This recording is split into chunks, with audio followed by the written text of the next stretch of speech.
Assalamualaikum. Hari ini saya akan menunjukkan kepada anda cara untuk menghasilkan permainan kuis interaktif menggunakan WordWorld. Jadi yang pertama, kita search website WordWorld dan akan keluar begini. Kita tekan website itu. Jadi dia akan menunjukkan di bahagian halaman folder kita My Activities. Seterusnya kita tekan button yang warna biru, Create Activity. Yang ini, atas. Jadi di sini ada terdapat banyak template yang kita boleh gunakan untuk hasilkan permainan kuis tersebut. Jadi seperti saya akan memilih Open the Box yang ini. Jadi kita klik. Seterusnya akan keluar Enter Content. Baiklah, di sini kita ada dua, iaitu Simple Box dan juga Box with Question. Yang ini.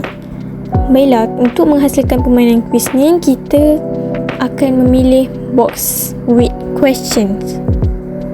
Kerana kita nak hasilkan pelbagai soalan, dia akan keluar begini.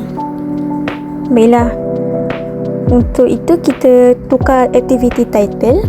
Tajuk aktiviti tersebut iaitu GAPD 1032 Asas Pembelajaran Digital. Baiklah, seterusnya kita akan masukkan soalan. Kita masukkan question soalan. Contohnya,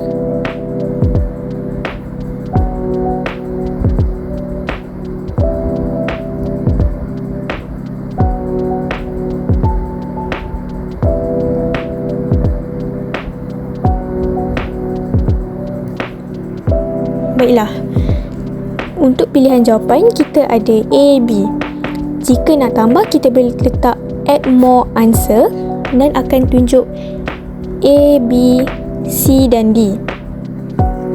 Jadi kita akan letak pilihan jawapannya.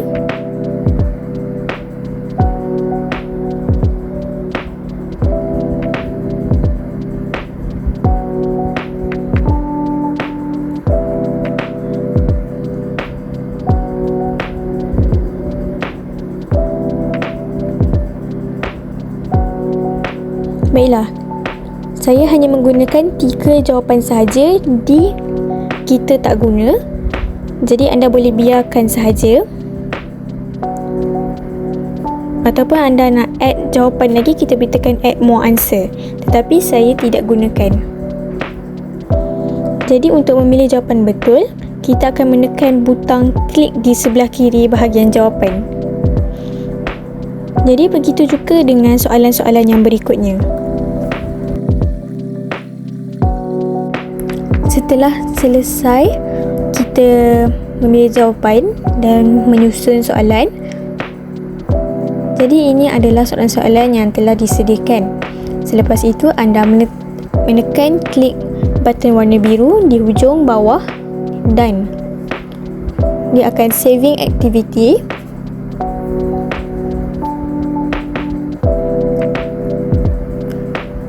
Dan akhir sekali sudah siap permainan kuis interaktif anda. Jadi di sini kita ada banyak template. Untuk pelajar boleh pilih sendiri template yang mereka mahukan. Seperti saya guna Open the Box. Kita ada banyak. Kita ada seperti quiz, spin wheel, find the match, anagram, speaking cards, matching pairs, flashcards dan juga match up. Jadi pelajar boleh pilih, dan untuk random kita boleh tekan surprise me.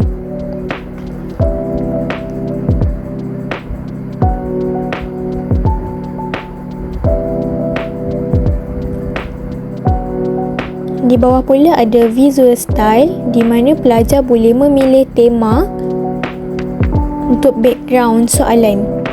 Seperti ada Classroom, Clouds, Magic Library dan Indigo. saya beri contoh untuk tema visual style classroom.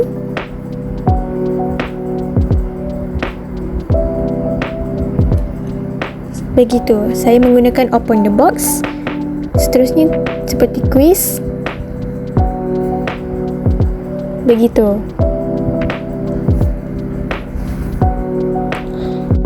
Jadi itu saja untuk video kali ini. Terima kasih.